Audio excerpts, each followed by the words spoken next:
Por la señal de la Santa Cruz de nuestros enemigos, líbranos, Señor Dios nuestro, en el nombre del Padre, y del Hijo, y del Espíritu Santo. Amén. Señor mío y Dios mío, creo firmemente que estás aquí, que me ves, que me oyes. Te adoro con profunda reverencia. Te pido perdón de mis pecados y gracia para hacer con fruto este rato de oración. Madre mía Inmaculada, San José, mi Padre y Señor, Ángel de mi guarda, intercedan por mí.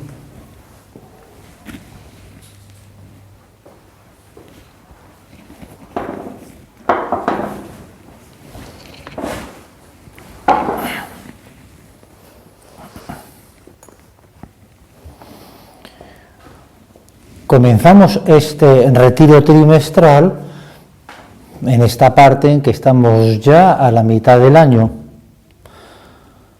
Hemos pasado todo el ciclo pascual, el tiempo de Cuaresma, la Semana Santa, más el mismo tiempo de Pascua, en los que hemos considerado esos misterios tan importantes para nuestra vida como son los de la redención que el Señor nos obtuvo mediante su muerte en la cruz y también mediante su resurrección, gracias a la cual después en su ascensión nos envió el Paráclito, el Espíritu Santo.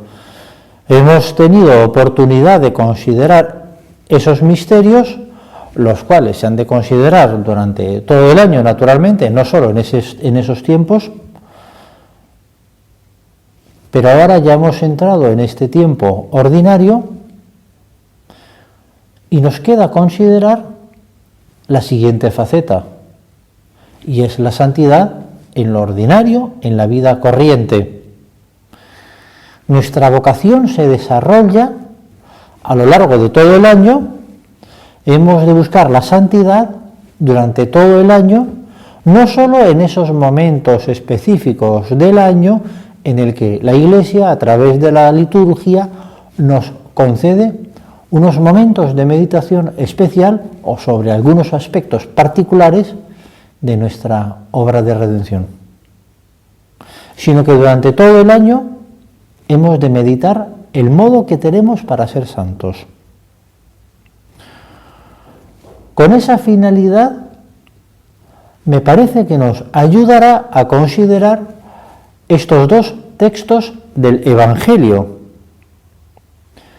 En ambos casos son de dos evangelistas distintos.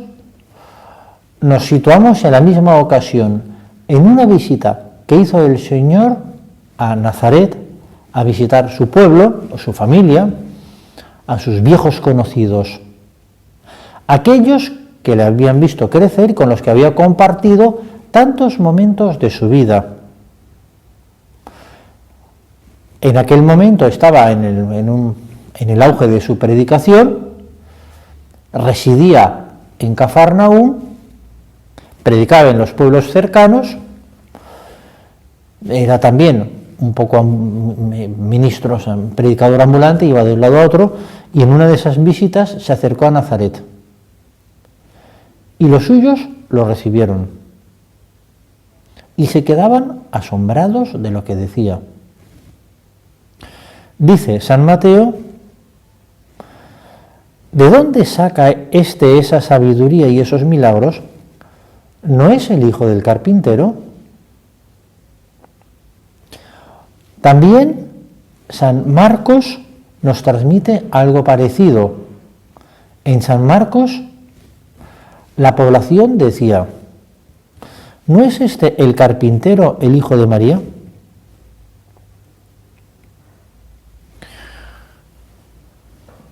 De manera que en ambos casos se destaca su profesión.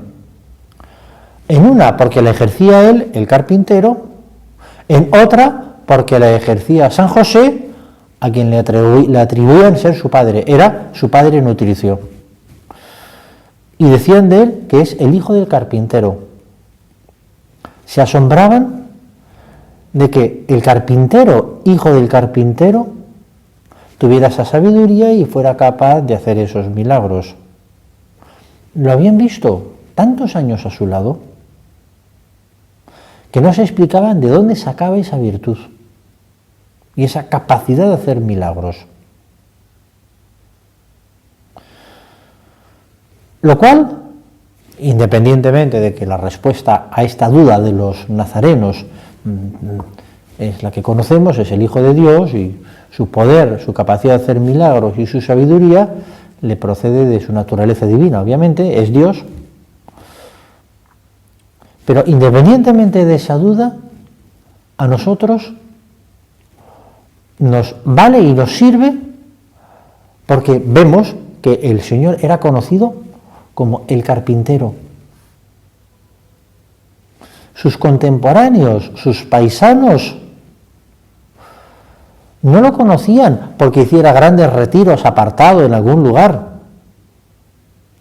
No lo conocían porque predicara todos los días en la sinagoga y dijera cosas tan profundas que les llenaba de admiración. No era por eso conocido. O qué sé yo. No lo conocía porque peregrinaba de un lado para otro. No. Lo conocían porque era el carpintero. El carpintero y el hijo del carpintero. Era por lo que lo conocían. Me parece que es muy significativo, ¿verdad que sí? Porque da a entender que durante esos largos años que el Señor compartió su vida con sus paisanos, se dedicaba a trabajar. Sí, seguramente, vaya, es obvio, rezaba. Iba a la sinagoga con mucha frecuencia. Quizás alguna vez predicó en la sinagoga. Seguro que daba unos consejos excelentes a sus conciudadanos. Y claro que peregrinó a Jerusalén con la frecuencia debida, y por supuesto que era un gran amigo y vivía la caridad. Pero era el carpintero, hijo del carpintero.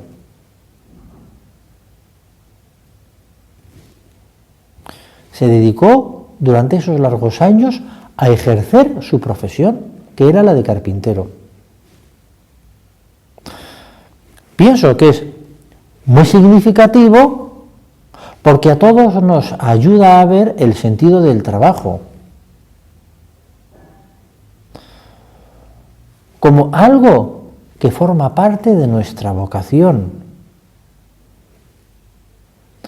El trabajo es algo querido por Dios. Para vos, para todos los hombres. Hay un sentido profundo del trabajo que hemos de saber descubrir y vivir. Por un lado, el trabajo es aquella realidad que nos da el alimento diario, gracias a la cual obtenemos el dinero necesario para mantenernos a nosotros, para mantener a nuestra familia. Pero tiene un sentido mucho más profundo. Dice el Papa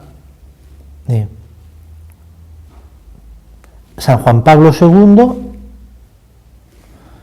el trabajo es un bien del hombre, es un bien de su humanidad, porque mediante el trabajo el hombre no solo transforma la naturaleza adaptándola a las propias necesidades, sino que se realiza a sí mismo como hombre. Es más, en cierto sentido, se hace más hombre.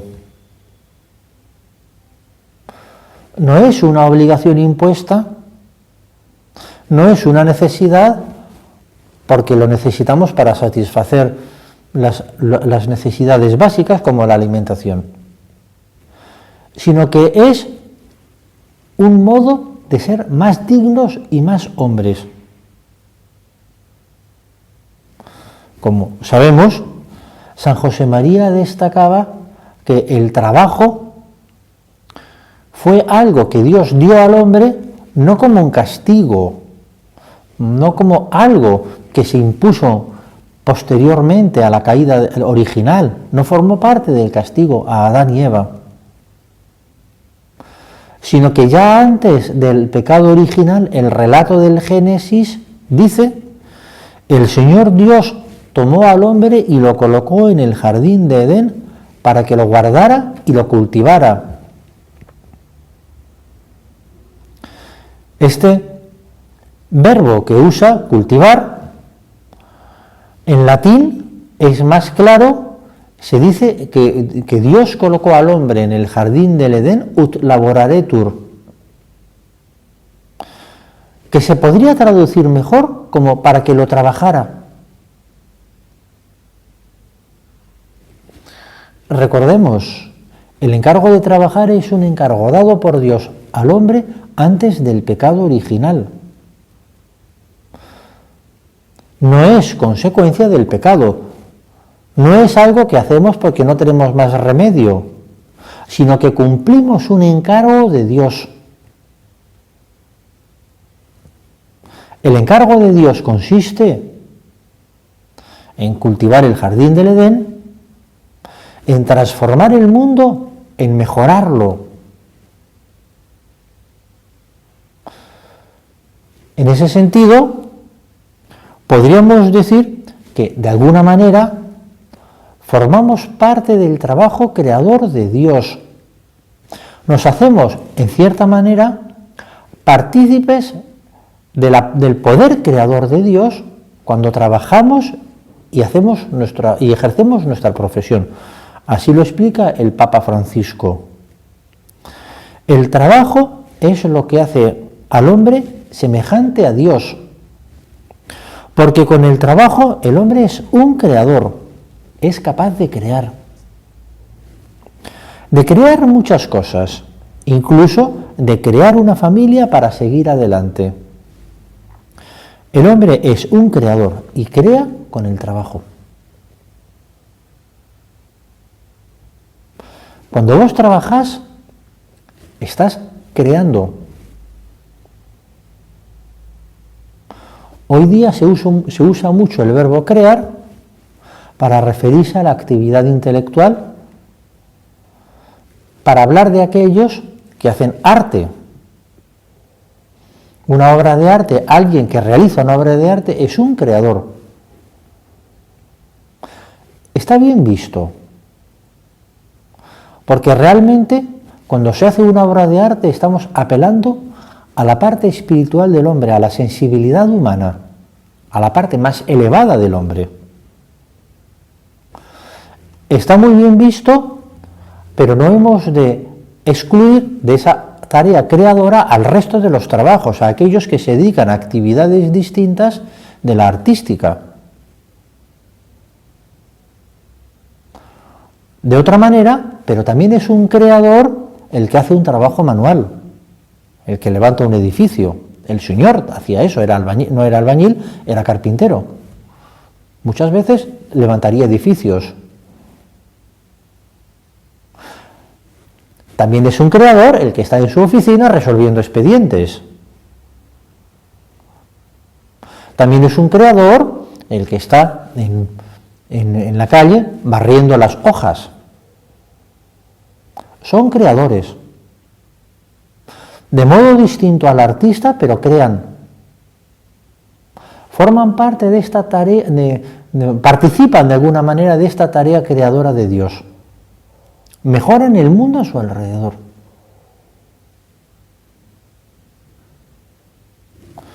Así se ve la enorme dignidad que tenemos. Estamos en un retiro, estamos en un momento de examen, te animo a que te examines si ves tu trabajo con esta perspectiva. O si tu trabajo es simplemente una necesidad que no tenés más remedio que satisfacer.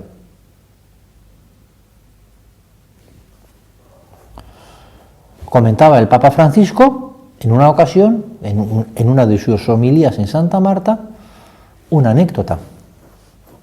Una vez, en Cáritas, a un hombre que no tenía trabajo e iba a buscar algo para su familia, un empleado de Cáritas le dijo: por lo menos puede llevar el pan a su casa.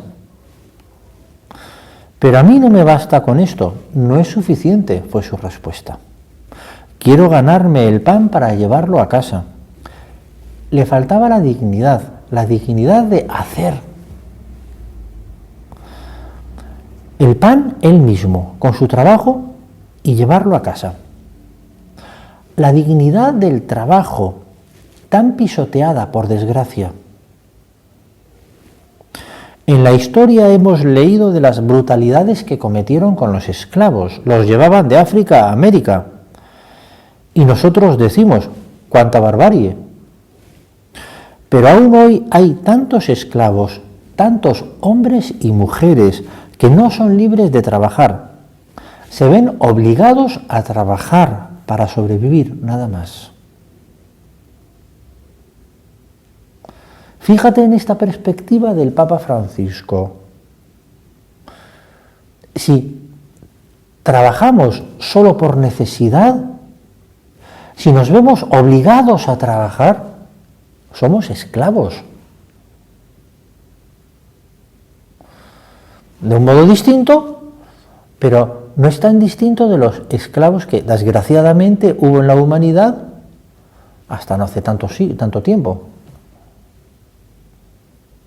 Hoy día sigue habiendo esclavos auténticos, esclavos de verdad, no como metáfora. Es bueno que recemos para que se acabe la esclavitud. Pero si vos trabajás solo porque estás obligado, si en tu trabajo solo ves la necesidad, sos un esclavo.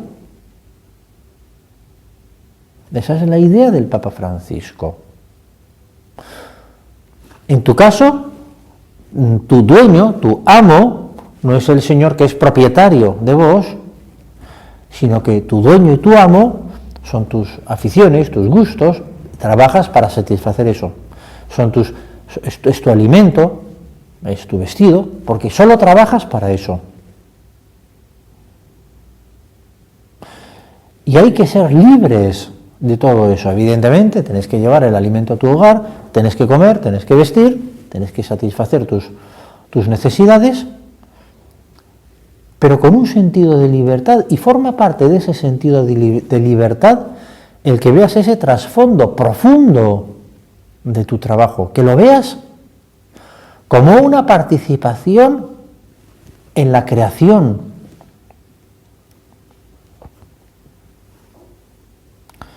Te ayudará si ves en tu trabajo también una ocasión de amar. Todo trabajo es un servicio a la humanidad. Cualquier trabajo digno, legítimo, contribuye a la mejora de la sociedad. De esa manera estás sirviendo a tus hermanos los hombres. Y lo que yo te recomiendo, lo que yo te propongo ahora para tu examen, es que ese trabajo lo veas como una oportunidad de amar a tus hermanos los hombres a través de ese servicio profesional que ofreces. Que veas cómo estás sirviendo a tus hermanos los hombres. Vale para todos, tanto para aquellos a los que ven directamente a los beneficiados de su trabajo, porque tienen atención al público, como aquellos otros que no ven a los beneficiados de su trabajo, como quien está en un escritorio resolviendo expedientes. Ese no ve a las personas que hay detrás de ese trabajo, pero están ahí. Todos tenemos que ver en nuestro trabajo una oportunidad de servir.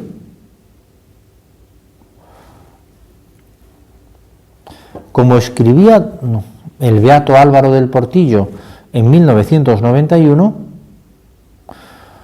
un trabajo bien hecho no es lo mismo que un trabajo que sale bien. Las abejas estructuran perfectamente los panales y producen una miel sabrosísima, pero no trabajan porque no son capaces de amar. Lo que importa es la actitud interior, no los resultados. Dominus autem intuetur cor. Dios se fija en el corazón. Ahí se encuentra la clave de una tarea bien o mal terminada. Las abejas hacen muy bien su trabajo, pero no trabajan porque no aman. El hombre ama. Tu trabajo tiene que tener esa visión de amor. Tiene que tener amor. Así introduce el Beato Álvaro otro tema muy propio de la predicación de San José María. Y es que un trabajo hecho por amor debe de ser un trabajo bien hecho. Formará parte de ese servicio a la humanidad que todos hemos de hacer con el trabajo, formará parte de ese amor con que hacemos nuestro trabajo, el que lo hagamos bien, el que nuestro trabajo profesionalmente esté bien hecho.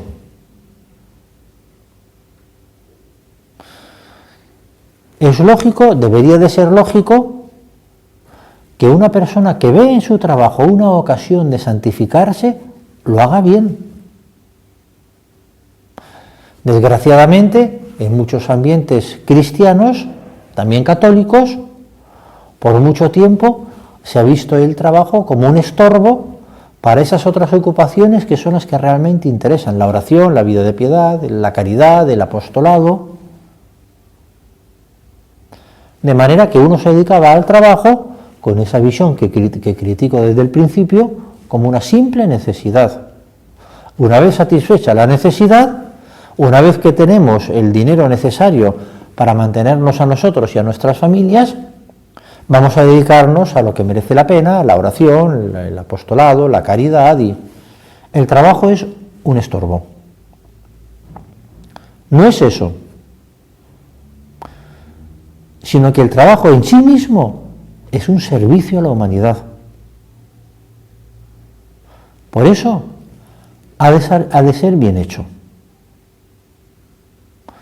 Así se entiende que lo normal, lo que debería de ser normal, es que a nosotros, los cristianos, los católicos, nos conozcan por el buen trabajo que hacemos, nos conozcan por nuestra competencia profesional,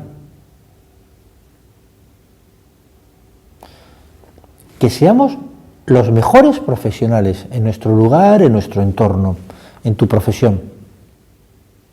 Eso sería lo normal, precisamente porque no vemos en el trabajo una simple necesidad que satisfacer, sino que vemos en él ese servicio a los demás. De manera que hacemos las cosas bien. Tu trabajo está bien hecho. Los expedientes que vos estudias los resolvéis bien. Si sos barrendero, la calle, la vereda que barres está bien barrida. Si sos médico, estudiaste bien los asuntos, los diagnósticos, y te esforzás por tratar bien a tus pacientes y acertar correctamente con el diagnóstico y con los tratamientos, etcétera. Lo podríamos decir de todas las profesiones. Por lo tanto, una vez más, estamos en un retiro, aprovecho para preguntarte en tu examen si es esta la visión del trabajo que tenés, si haces bien tu trabajo, si te esforzás por ser un buen profesional, el mejor, si tenés ese prestigio profesional, lo cual significa hacer el esfuerzo por estar al día, por conocer las últimas novedades de tu trabajo, si haces el esfuerzo por dejar las cosas bien hechas, acabar las cosas, o si te vence la pereza y al final acabas cerrando los asuntos, dejándolos a medias, porque te venció la pereza.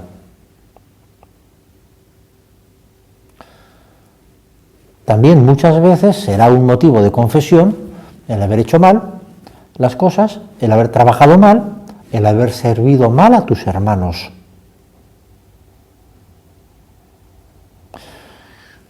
Porque tus hermanos, los hombres, esperan de vos ese servicio. Hay que servirles bien. Tenemos que esforzarnos para servirles bien y ahí tenemos la oportunidad. También de San José María, no os perdáis en grandes consideraciones de heroísmo. Ateneos a la realidad de cada día, buscando con empeño la perfección en el trabajo ordinario. Ahí nos espera Dios. Diariamente tenemos la ocasión de que nuestra respuesta sea afirmativa, y esa afirmación sí que debe de ser heroica, tratando de excederse sin poner límite. No busquemos grandes consideraciones de heroísmo. En tu trabajo, bien hecho, acabado, todos los días, hay muchas ocasiones de heroísmo. No porque vayas a hacer un trabajo extraordinario en un determinado momento y te muestres perfectamente disponible para hacer ese gran servicio a la humanidad. No porque vayas a descubrir, no sé, la cura contra el cáncer, sino en tu trabajo bien hecho todos los días hay heroísmo. Ese médico que trata todos los días con amabilidad a todos los pacientes que vienen a él, es heroico.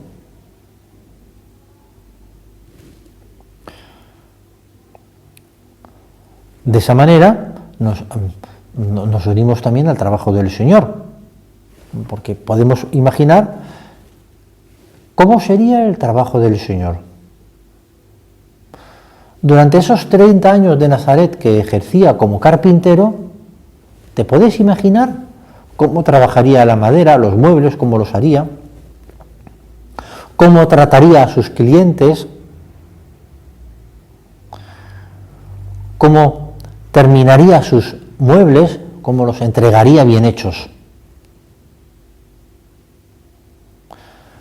Yo te recomiendo que medites este periodo de la vida del Señor tan largo, de los 30 años en Nazaret, que te ayudarán a trabajar mejor, a trabajar bien y a ver esta faceta última del trabajo como colaboración con la creación de Dios, con el poder creador de Dios. Yo te animo a que lo veas así, para que lo valores y para que aprendas. Acabamos acudiendo también a nuestra Madre Santa María, la cual fue una trabajadora durante toda su vida. Ella fue ama de casa. Estuvo en su familia trabajando como ama de casa, el cual es un trabajo no solo digno, sino dignísimo, porque nos da a todos un hogar. Aquellos de ustedes que se dediquen al trabajo en la casa, mírenlo como una oportunidad de unirse al trabajo de la Virgen María. Ella compartió con ustedes su profesión. Acudimos a ella para aprender a trabajar cada día mejor.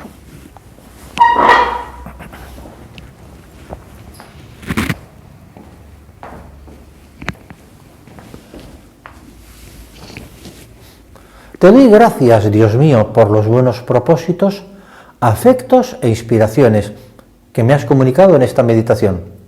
Te pido ayuda para ponerlos por obra. Madre mía Inmaculada, San José, mi Padre y Señor, Ángel de mi guarda, intercedan por mí.